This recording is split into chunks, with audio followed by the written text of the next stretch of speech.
రెండో తిమోతి పత్రిక 2వ అధ్యాయము 2వ వచనం నుండి చదువుకున్నాం. తిమోతికి వ్రాసిన 2వ పత్రిక 2వ అధ్యాయము 2వ వచనం నుండి. క్రీస్తు యేసు యొక్క మంచి సైనికుని వలె, 3వ వచనం, క్రీస్తు యేసు యొక్క మంచి సైనికుని వలె నాతో కూడా శ్రమను అనుభవించుము.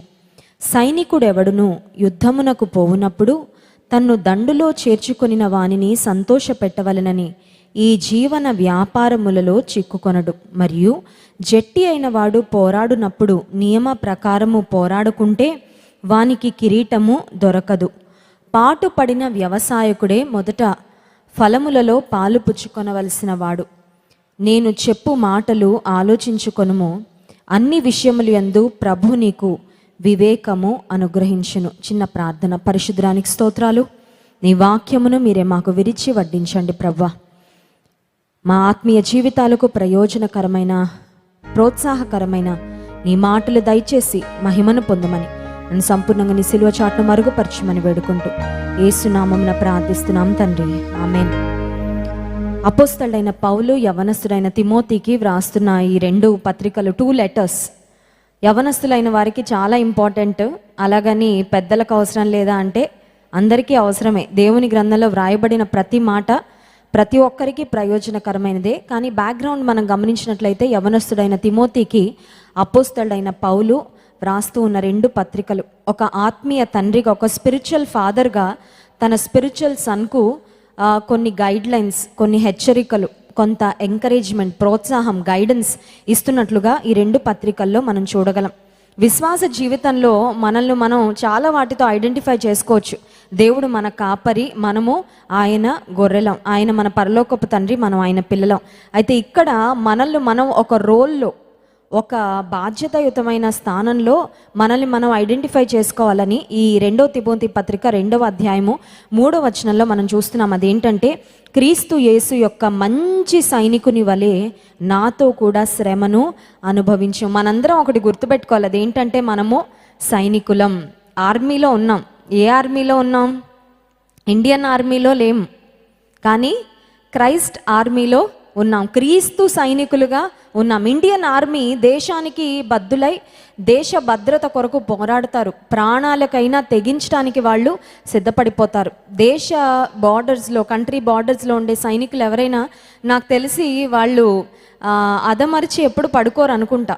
ఏ చిన్న సౌండ్ వచ్చినా, ఏ చిన్న చప్పుడైనా కూడా వాళ్ళు చాలా అలర్ట్గా ఉంటారు. పడుకున్నప్పటికీ వాళ్ళు చాలా జాగ్రత్త తీసుకుంటూ ఉంటారు. వాళ్ళకి ఎప్పుడు నరనరాల్లో ఒకటి ఉంటుంది అనమాట. అదేంటంటే, మేము సైనికులము, దేశం కోసం మేము పోరాడుతున్నాము, దేశాన్ని కాపాడాలి, శత్రువులు వస్తే వారిని మట్టు పెట్టాలి, శత్రువు చేతికి మేము దొరకకూడదు అనే అలర్ట్నెస్ వారికి ఎప్పుడూ ఉంటుంది. మనం కూడా ఆర్మీలో చేరాం. అర్థమవుతుందండి? కొంతమందికి ఆర్మీ అంటే ఇష్టం, కొంతమందికి ఆర్మీ అంటే భయం. ఎందుకంటే, అమ్మో, ఆర్మీకి మా కుమారుణ్ణి పంపించానంటే వాడు మళ్ళీ ప్రాణాలతో తిరిగి వస్తాడో రాడో అనే భయం కొంతమంది తల్లిదండ్రులకు ఉంటుంది. పిల్లలకి ఇంట్రెస్ట్ ఉన్నా సరే కొంతమంది పేరెంట్స్ పంపించరు. మరి కొంతమంది తల్లిదండ్రులు బాగా దేశాన్ని ప్రేమించేవారు, దేశభక్తి ఉన్న వాళ్ళు, వెళ్ళరా పర్వాలేదు, దేశం కోసం పోరాడని పంపిస్తారు. ఇజ్రాయెల్ దేశం మేము వెళ్ళినప్పుడు అక్కడ ఆడపిల్లలు చాలా చిన్న వయసు నుండి గర్ల్స్ కూడా వారందరికీ ట్రైనింగ్ ఇస్తున్నారండి, ఆర్మీ ట్రైనింగ్. ఇజ్రాయెల్ దేశంలో వారు పాటించే ఒక మంచి పద్ధతి, అలవాటు ఏంటంటే, ప్రతి ఇజ్రాయెల్ సిటిజన్కి వాళ్ళు యుద్ధం వస్తే ఎలా పోరాడాలో నేర్పిస్తారండి. మనకు అలా కాదు కదా, యుద్ధం వస్తే పోరాడం మనందరం, కొంతమంది ఏమో పారిపోతాం, కొంతమంది గుండాగిపోద్ది అక్కడే. కానీ యుద్ధం ఎప్పుడొచ్చినా అందరం పోరాడగలిగే అంత ట్రైనింగ్ మనమైతే తీసుకోం. అటువంటి పద్ధతి కూడా మన దేశంలో లేదు. కానీ ఇజ్రాయెల్ సిటిజన్ వాళ్ళు, ఆడపిల్లలైనా మగపిల్లలైనా అందరికీ అద్భుతమైన ట్రైనింగ్ ఇస్తారంట. ఈవెన్ యంగ్ గర్ల్స్ కూడా ఒకవేళ యుద్ధం వస్తే కొన్ని దినాల తరబడి కూడా వాళ్ళు చాలా తక్కువ ఆహారంతో సర్వైవ్ అవ్వగలిగే అంత అద్భుతంగా వారిని ట్రైన్ చేస్తారంట, వారిని సిద్ధపరుస్తారు. ఈ దినాన దేవుని బిడ్డలంగా మనం గుర్తుపెట్టుకోవాల్సింది ఏంటంటే, మనం ఇండియన్ ఆర్మీలో లేము, కానీ మనము క్రైస్ట్ ఆర్మీలో ఉన్నాం, క్రీస్తు సైనికులుగా ఉన్నాం. హల్లెలూయా. ఎవరి కోసం పోరాడుతున్నాం? యేసయ్య కోసం పోరాడుతున్నాం, ఏసై పక్షంగా ఉన్నాం, ఏసై పార్టీలో ఉన్నాం. ఎవరితో పోరాడుతున్నాం అంటే అపవాదితో పోరాడుతున్నాం, లోకంతో పోరాడుతున్నాం, లోక సంబంధులతో పోరాడుతున్నాం. కొన్నిసార్లు మనం ఈ పార్టీలో ఉన్నామని, ఈ పార్టీకి చెందిన వారమని మర్చిపోయి మనం ఆపోజిట్ పార్టీలో వెళ్ళి చేరిపోతూ ఉంటాం. అప్పుడు అపవాది ఎంత చంకలు కొట్టుకొని ఆనందిస్తాడు, ఆహా నా శత్రువు వచ్చి నా బుట్టలో పడిపోయాడు అనమాట. కొన్నిసార్లు మర్చిపోతాం, అసలు వీ డోంట్ ఈవెన్ రియలైజ్. అందుకే దుష్ట సాంగత్యము మంచి నడవడిని చెరుపును. లోకస్తులతో సహవాసం, వారితో మాట్లాడాలి, వారికి దేవుని సువార్త ప్రకటించాలి, అవకాశం ఉంటే వారికి సహాయం చేయాలి, దేవుని ప్రేమ చూపించాలి. కానీ వారితో బాగా విజ్జోడుగా ఉండకూడదంట. అన్యులతో, లోకస్తులతో విజ్జోడుగా ఉంటే, వారితో బాగా కనెక్ట్ అయిపోతే ఏమవుద్దంటే కొన్ని రోజులకి వారు మనలాగా అయిపోతున్నారు, వారు మనలా అవ్వడం చాలా తక్కువలేండి. మనం వాళ్ళలాగా అయిపోతుంటాం. మనం వాళ్ళ పార్టీలో చేరిపోయినట్లుగా వారి ఆలోచన విధానం, వారు మాట్లాడే తీరు, వారిలాగే ప్రవర్తించడం, ఇలాంటివన్నీ జరుగుతుంటాయి. ఒకసారి అంటే ఒక ఫ్లైట్లో ఒక వ్యక్తి, ఒక పాస్టర్ గారు ప్రయాణం చేస్తున్నారు. ఆయన బిజినెస్ క్లాస్లో ప్రయాణం చేస్తున్నారు. సో యూజువల్గా బిజినెస్ క్లాస్లో ప్రయాణం చేసేవారికి ఎకానమీ క్లాస్లో ప్రయాణం చేసేవారికంటే చాలా మంచి ట్రీట్మెంట్ ఉంటుంది. ఎందుకంటే చాలా ఎక్స్పెన్సివ్. బిజినెస్ క్లాస్లో ప్రయాణం చేయాలంటే టికెట్ చాలా ఖర్చు, చాలా ఖరీదు. సో బిజినెస్ క్లాస్లో కూర్చుంటే ఆ ఎయిర్ హోస్టెస్ ప్రతి అరగంటకు ఒకసారి వచ్చి అది తీసుకుంటారా, ఇది తీసుకుంటారా అని మనం బెల్ కొట్టక్కర్లేదు, మనం పిలవక్కర్లేదు, వాళ్ళే అంత బాగా అటెండ్ అయిపోతూ ఉంటారు. వాళ్ళకి సర్వ్ చేసే ఫుడ్ కానీ, వాళ్ళకి సర్వ్ చేసే బెవరేజెస్ కానీ అవన్నీ చాలా స్పెషల్గా ఉంటాయి అన్నమాట. సో ఈ పాస్టర్ గారు బిజినెస్ క్లాస్లో ప్రయాణం చేస్తూ ఉన్నారు. ఎయిర్ హోస్టెస్ యథావిధిగా వాళ్ళ డ్యూటీ వారు చేయాలి కాబట్టి బిజినెస్ క్లాస్లో ఉన్నవారు ఒక్కొక్కరి దగ్గరకు వచ్చి డ్రింక్స్ ఏమైనా తాగుతారా, జ్యూసెస్ ఏమైనా తాగుతారా ఇలా అడుగుతూ ఉన్నారు. యూజువల్గా బిజినెస్ క్లాస్లో ప్రయాణం చేసేవాళ్ళు జెంట్స్ అయితే ఖచ్చితంగా ఆల్కహాలిక్ బెవరేజెస్ తీసుకుంటారంటే మత్తు పదార్థాలు తీసుకుంటారు. ఎవరి క్యాబిన్ వాళ్ళకు ఉంటుంది కాబట్టి అవి తీసుకోవడం, చక్కగా పడుకొని నిద్రపోతారు. ఫ్లైట్ అంతా తిరిగి గొడవ చేయడం ఇలాంటివి ఏమి ఉండవు. సో ఆవిడ వచ్చి అడగగానే ఈ పాస్టర్ గారు అన్నారంట, ఐఎమ్ ఆన్ డ్యూటీ అన్నారంట. నేను డ్యూటీలో ఉన్నానమ్మా, నాకు ఎలాంటి డ్రింక్స్ వద్దు, మామూలు జ్యూస్ ఇచ్చేసి వెళ్ళిపోండి. డ్యూటీలో ఉన్నాడా, ఏదో డ్యూటీలో ఉండుంటాడులే అని అనుకుంది. ఆ ఫ్లైట్ ప్రయాణం ఎన్ని గంటలైతే ఉందో అన్ని గంటలు ఆల్మోస్ట్ బిజినెస్ క్లాస్లో ఉన్న ప్రతి ట్రావెలర్, ప్రతి ప్యాసింజర్ కూడా తాగుతున్నారు.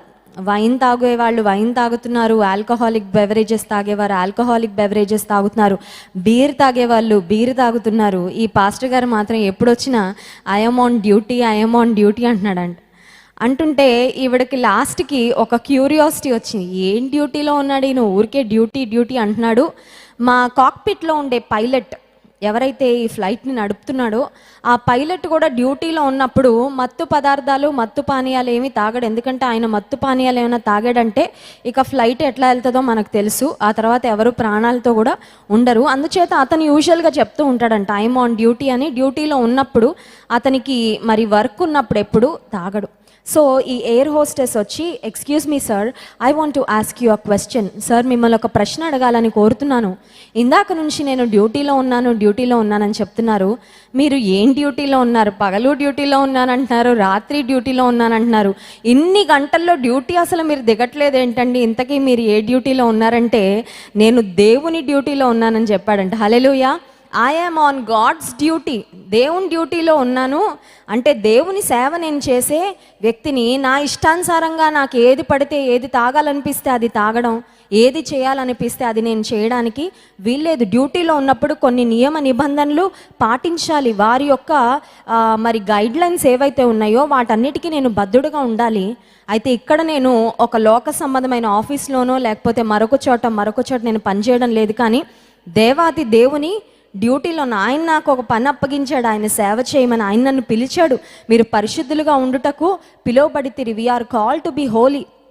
ఈ దేహము దేవుడిచ్చిన ఆలయం. ఈ ఆలయాన్ని భద్రపరచుకోవాల్సిన, కాపాడుకోవాల్సిన బాధ్యత మన మీద ఉంది. సో అపోస్తలుడైన పౌలు కూడా తిమోతికి ఈ పత్రిక రాస్తూ జ్ఞాపకం చేస్తున్నాడు, యవ్వన కాలంలో ఉన్నావు, నువ్వు గుర్తుపెట్టుకో, క్రీస్తు యొక్క మంచి సైనికుని వలె పోరాడు. You have to be a good soldier.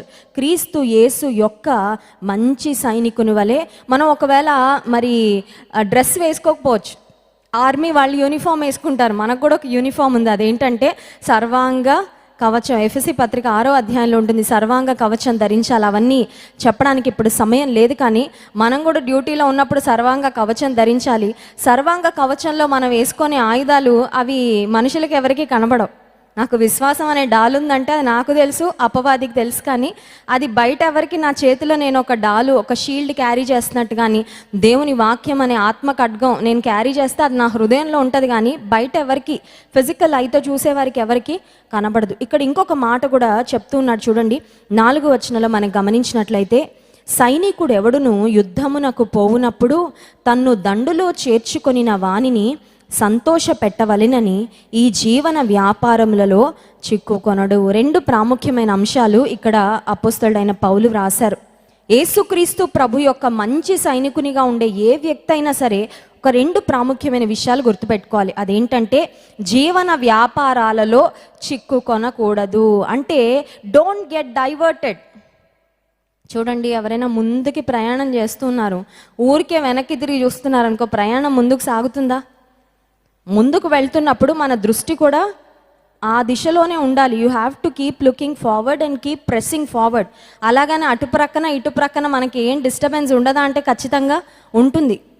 John Wesley గారు కూడా చెప్తా ఉంటారు కదా, కొంతమంది ఒక రోప్ వాకింగ్ చేస్తూ ఉంటారు. అంటే ఒక త్రాడు చాలా టైట్గా ఒక తాడు కట్టి దాని మీద ఒక కర్ర సహాయంతో బ్యాలెన్స్ చేస్తూ ఈ చివరి నుంచి ఆ చివరికి వెళ్తూ ఉంటారు. సో వాళ్ళు ఆ రోప్ మీద నడవడం ప్రారంభించిన దగ్గర నుంచి ప్రజల యొక్క విసిల్స్, చప్పట్లు, కొంతమంది పడిపోతాడేమో అని చూసేవాళ్ళు కూడా చాలామంది ఉంటారు. కానీ ఆ విజిల్స్కైనా, వాళ్ళ చియరింగ్ అప్కైనా, వాళ్ళ డిస్ట్రాక్షన్స్కైనా దేనికి కొంచెం కూడా తొనకరు. వారి మనసులో ఏమని ఉంటుందంటే, జాగ్రత్తగా నేను అవతలకి వెళ్ళిపోవాలి. డిస్టర్బెన్సెస్ ఉండవని కాదు, జీవన వ్యాపారాలు ఉండవా?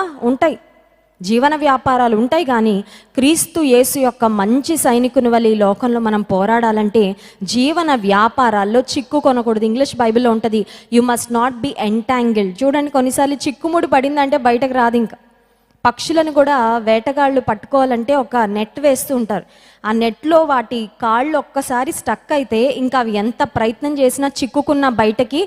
కొంతమంది కూడా అంతే, లోకం అనే వలలో ఒక్కసారి ఆ ఫీల్ ఎలా ఉంటుందో చూద్దాం, ఏముంది, సినిమా థియేటర్కి ఒక్కసారి అలా వెళ్తే ఎలా ఉంటుందో, ఒక్కసారి తాగితే ఏదో కిక్ వస్తుందని చెప్తున్నారు. అసలు ఆ కిక్ ఎలా ఉంటుందో నాకు తెలియాలి కదా అనుకుంటారు. ఇది ఫస్ట్ అండ్ లాస్ట్ అనుకుంటారు, కానీ అది ఓన్లీ ఫస్ట్ టైం అయిపోద్ది అనమాట. ఇంకా ఆ తర్వాత అంతా కొనసాగుతూనే ఉంటారు. ఎందుకంటే జీవన వ్యాపారాల్లో లేకపోతే ఈ లోక సంబంధమైన బంధకాల్లో వారు చిక్కుబడిపోతారు. సో క్రీస్తు ప్రభు యొక్క మంచి సైనికునిగా పోరాడాలంటే what is it that is entangling you? మనల్ని మనం వేసుకోవాల్సిన ఒక ప్రశ్న ఏంటంటే, నిన్ను ఏది ఒక చిక్కుముడిలాగా పట్టేసింది? కొన్నిసార్లు బాహ్య సంబంధంగా ఏముండవు, కానీ మనసులో అపవాది ఏదో ఒక చిక్కుముడి, ఒక్కే ఆలోచన, ఇంకా దాని నుంచి బయటకు రాలేరు. అదొక నిరాశకరమైన ఆలోచన అయిండొచ్చు, ఒక శోధన అయిండొచ్చు, ఒక నెగటివ్ థాట్ అయిండొచ్చు, లేకపోతే నిన్ను నీవు మరి తక్కువ అంచనా వేసుకొని నువ్వేమి చేయలేవు, నీ వల్ల ఏం కాదు, నీ జీవితం వేస్ట్ అని ఒక స్వరం అయిండొచ్చు. Whatever it may be. కొన్నిసార్లు అపవాది ఏదో ఒక దగ్గర, ఏదో ఒక ప్రదేశంలో, ఏదో ఒక ప్రాంతంలో మనల్ని అలా స్టక్ అయ్యి ఉంచేస్తాడు, అంతే, వెనక్కి లాగాలనే ప్రయత్నం చేస్తూ ఉంటాడు. సో మొదటిగా జీవన వ్యాపారాల్లో చిక్కుకొనకూడదు. రెండవదిగా 5వ వచనం, మరియు జట్టి అయిన వాడు పోరాడునప్పుడు నియమ ప్రకారము పోరాడుకుంటే వానికి కిరీటము దొరకదు. క్రికెట్ ఎవరైనా ఆడుతున్నారనుకోండి, క్రికెట్లో ఉన్న రూల్స్ అండ్ రెగ్యులేషన్స్ ఫాలో అవ్వాలి. నా రూల్స్ నేను రాసుకుంటానండి, నా రూల్ ఇది, నా రూల్ ప్రకారం నేను ఆడాను, నా రూల్ ప్రకారం నాకు కప్ ఇవ్వండి, నాకు ట్రోఫీ ఇవ్వండి అంటే ఇస్తారా? ఏ గేమ్ అయినా ఇప్పుడు పరీక్షలు ఉంటాయి, కొన్ని ఎగ్జామ్స్కు OMR షీట్ అని ఉంటుంది. ఎంసెట్, ఐ థింక్ నీట్కి, ఐఎమ్ నాట్ ష్యూర్, బట్ మేము ఎంసెట్ రాసే టైంలో OMR అని ఉండేదన్నమాట. దానికి ఏంటంటే ఆన్సర్స్ ఒక షీట్లో ఆ సర్కిల్స్లో ABCD అని ఉంటే ఆన్సర్ ఏదైతే ఉందో దాన్ని మనం కంప్లీట్గా డార్క్ చేయాలన్నమాట. అది సగమే చేసామనుకోండి, ఆ సర్కిల్ని ఫుల్గా మనం ఫిల్ చేయకుండా సగమే ఫిల్ చేస్తే అది కంప్యూటర్ కరెక్షన్ చేసేటప్పుడు దాన్ని యాక్సెప్ట్ చేయదు.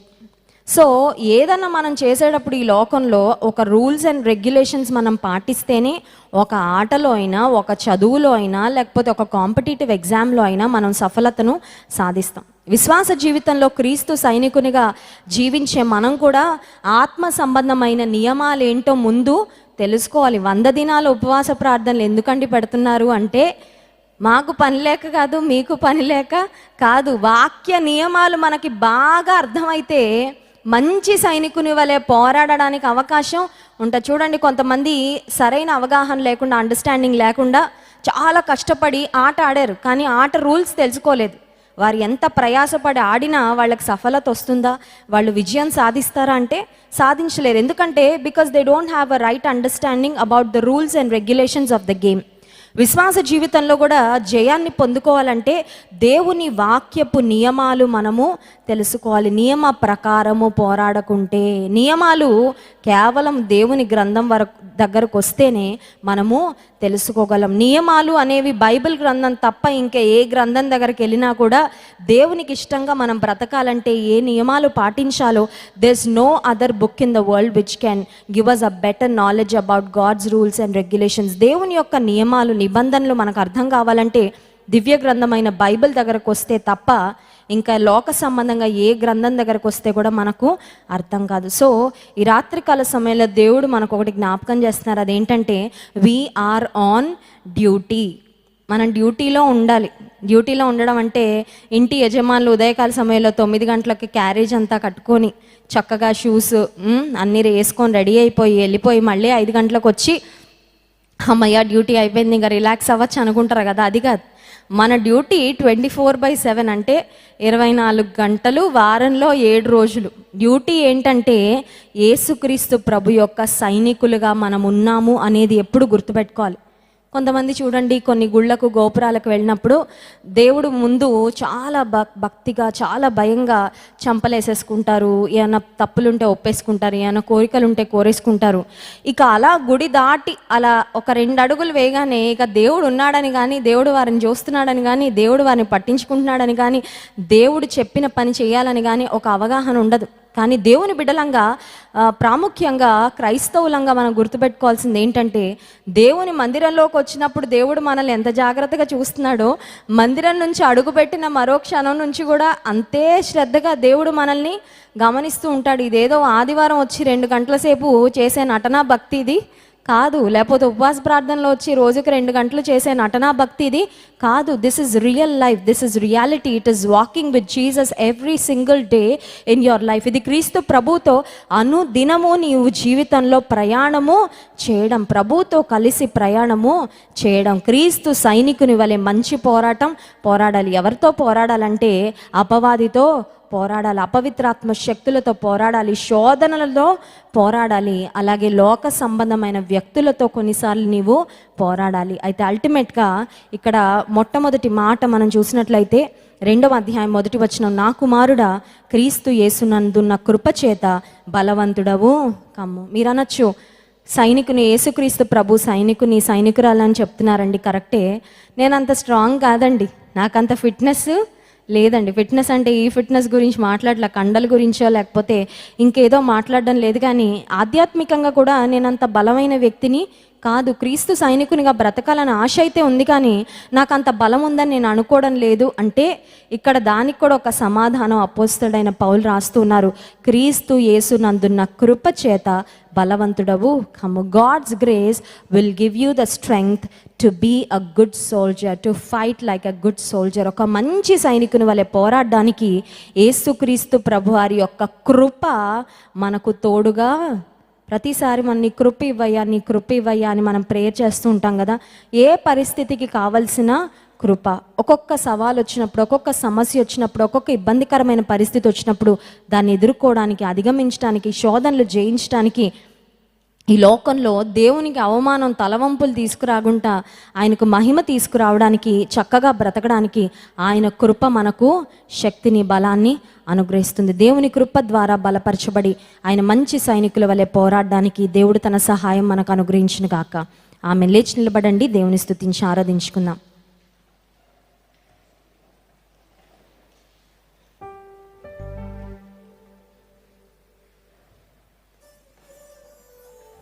ఒక క్రొత్త పాట మనందరం పాడుకుందాం. ఇది పాత పాటే, ఇదంతా క్రొత్త పాట ఏం కాదు.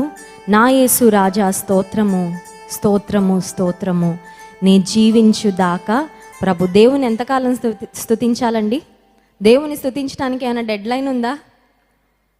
50 సంవత్సరాలు వచ్చే వరకు స్తుతించాలండి, ఇంకా ఆ తర్వాత ఎక్స్పైర్ అయిపోద్దని ఏమైనా ఉందా?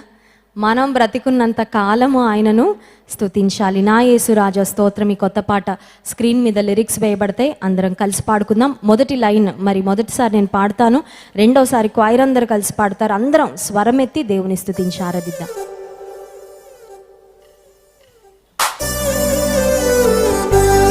అందరం చప్పట్లు కొడదాం.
పాడదాం.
ఘన మహిమలు నీకే చెల్లిస్తానయ్యా. స్తోత్ర బలులు నీకు చెల్లించి నేను ఆరాధిస్తాను.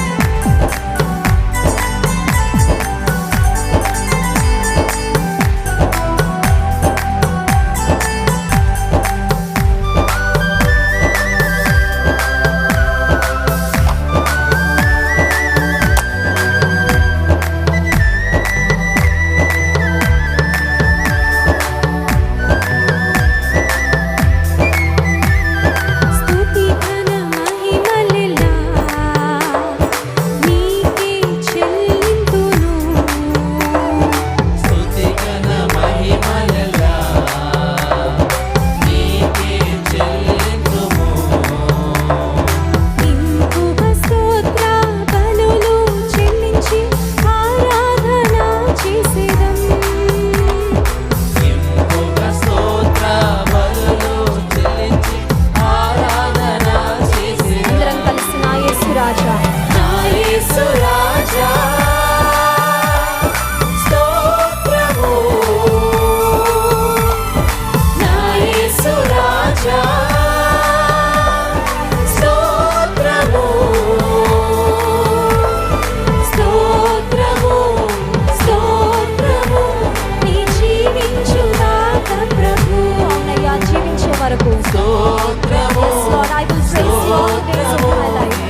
ఆరాధిస్తాం ప్రభువా.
ఆకాశం వైపెత్తి నా యేసు రాజా స్తోత్రం ఇంకొకసారి పాడదాం. యేసయ్య మన రాజు, మన ప్రభు, జీవించే వరకు, నాలో ఊపిరిన్నంత వరకు నిన్ను నేను స్తుతించాలి ప్రభు, నిన్ను నేను ఆరాధించాలయ్యా. I must never cease to worship you Lord. నేను స్తుతించడం ఎప్పుడు నేను ఆపకూడదు ప్రభు. అన్ని పరిస్థితుల్లో నిన్ను స్తుతించాలయ్యా. స్తుతించే, ఆరాధించే ఆరాధికురాలిగా, ఆరాధికుడుగా నన్ను చేయి ప్రభు. Thank you Jesus. యేసయ్య స్తోత్రం. అలాగే రెండు చేతులెత్తి నా యేసు రాజా స్తోత్రం అయ్యా. ఎలా స్తుతించగలనయ్యా, నేనేమని కీర్తించగలను?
గట్టిగా చప్పట్లు కొట్టేసేకి మహిమ చెల్లిద్దాం.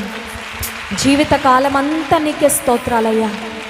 జీవితకాలము మాకరు ఊపిరి వరకు నీకే స్తోత్రాలయ్యా, స్తుతులయ్యా.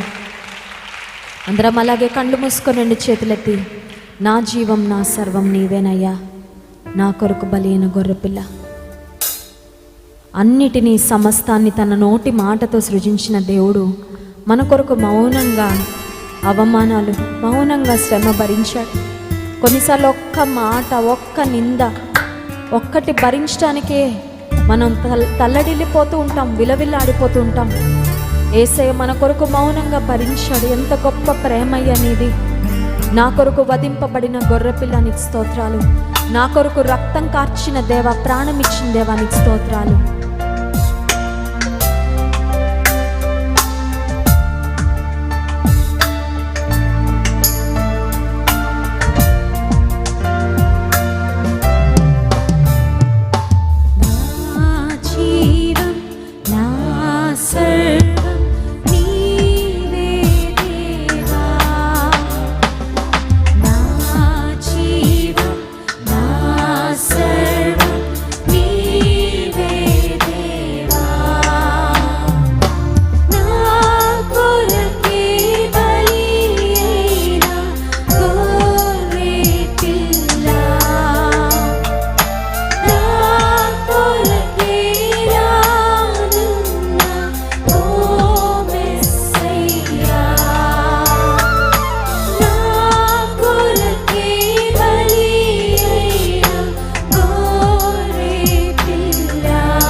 రక్షించవయ్యా.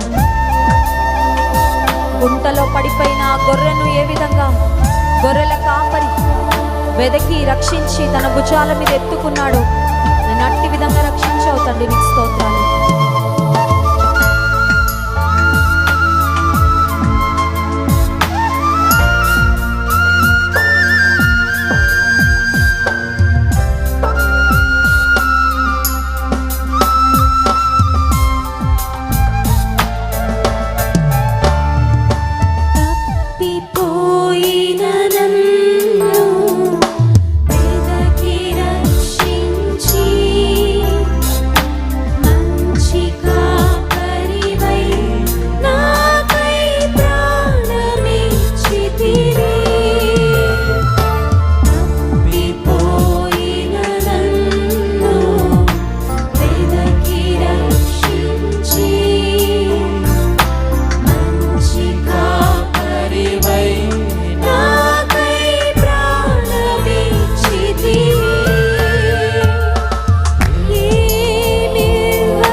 స్తోత్రాలు. మా కొరకు వధింపబడిన గొర్రె పిల్లగా నీ రక్తం ఇచ్చావయ్యా, మమ్మల్ని కొన్నావు ప్రభ, నీ స్తోత్రాలు. నీ జనముగా, నీ పిల్లలుగా, నీ సొత్తుగా, నీ స్వకీయ సంపాద్యంగా మమ్మల్ని చేసుకున్నందుకు స్తోత్రాలయ్యా. వెండి బంగారముల వంటి క్షయ వస్తువుల చేత మమ్మల్ని కొనలేదు, కానీ అమూల్యమైన నీ రక్తము ద్వారా మమ్మల్ని విమోచించావు. అంత వెల చెల్లించడానికి మేము అర్హులం కాదు ప్రభా. Lord, we are not worthy, we truly don't deserve your love. నీ ప్రేమకు మేము అర్హులం కాదయ్యా. అయినప్పటికీ కేవలం నీ ఉచితమైన కృప ద్వారా మమ్మల్ని రక్షించినందుకు స్తోత్రాలు, మమ్మల్ని విమోచించినందుకు స్తోత్రాలు. నీ కొరకు మంచి సైనికుల వలె పోరాడమని నీ మాకిచ్చిన హెచ్చరికలను బట్టి వందనాలయ్యా. నీ కృప చొప్పున మమ్మల్ని బలపరచండి. నీ శక్తి, నీ ప్రభావం మాకు ఇవ్వయ్యా. నీ కృప మాకు కావాలి తండ్రి, నీ కృప మాకు కావాలి, నీ తోడ్పాటు మాకు కావాలి, నీ సహాయం మాకు కావాలి. నీవిచ్చే బలము, నీవిచ్చే ధైర్యము, నీవిచ్చే సంతోషం మాకు కావాలి ప్రభా. ఈ లోక సంబంధంగా ఎన్ని ఆస్తిపాస్తులు సంపాదించినప్పటికీ నీలో ఉన్న ఆనందానికి లోకంలో ఏది సరి సమానం కాదు ప్రభా. అందును బట్టి స్తోత్రాలు. నీలో ప్రతి ఒక్కరిని స్థిరపరచండి అయ్యా. నాటండి ప్రభా, నీటి ఓర నాటబడిన చెట్టు వలె వేరు తన్ని మేము ఎదగడానికి, ఫలించడానికి, ఆత్మఫలం ఫలిస్తూ పరలోకపు తండ్రివైన నిన్ను మేము మహింపరచడానికి, కనపరచడానికి సహాయం చేయండి. క్రైస్ట్ వర్షిప్ సెంటర్లో నీవు నాటిన ప్రతి బిడ్డను బట్టి నీకు స్తోత్రాలు ప్రభా. ప్రతి ఒక్కరిని ఆశీర్వదించిన, ఆత్మలో శారీరకంగా వర్ధిలింపచేయి ప్రభా. శ్రేష్టమైన ఆత్మీయ అనుభవాలతో ప్రతి ఒక్కరిని నింపండి అయ్యా. నామకార్థ భక్తి నుంచి ప్రతి ఒక్కరిని విడిపించమని వేడుకున్నాను ప్రభా. సహాయం చేయండి. మమ్మల్ని ఎక్కడుంచారో అక్కడ నీ కొరకు ఉప్పు వలె, వెలుగు వలె మేము జీవించడానికి సహాయం చేయండి. మండుచు ప్రకాశించే దీపాల వలె ప్రభా, నీ వెలుగును ఈ చీకటి లోకంలో మేము ప్రజ్వలిల్లడానికి, అనేక ఆరిపోయిన దీపాలను ప్రభు నీ కృప ద్వారా వెలిగించడానికి మమ్మల్ని సిద్ధపరచండి. ప్రతి ఒక్కరిని ఒక నిప్పు అగ్ని కణము వలె ప్రభ నీవు సిద్ధపరిచి వాడుకొని మనం వేడుకుంటున్నామయ్యా. బలహీనలను బలపరిచి, నిరాశలో ఉన్న వారు లేవనెత్తని, వ్యాధిగ్రస్తులను స్వస్థపరచండి. ఆత్మీయంగా వెనుకకు జారిపోయి పడిపోయిన వారిని నీలో స్థిరపరచండి అయ్యా, నీలో పెట్టండి. రాత్రికాల సమయంలో బలమైన సందేశము అయ్యా మీ దాసుని నీ సిలువ చాటును మరుగుపరిచి మాకు వినిపింప చేయమని వేడుకుంటున్నాను ప్రభా. జీవముతో కూడి నిరీక్షణలో నాయన మమ్మల్ని పాలిభాగస్తులుగా చేసినందుకు స్తోత్రాలు. నీ వాక్యంపై మా జీవితాలు మేము కట్టుకోవడానికి సహాయం చేయండి, స్థిరపరచండి.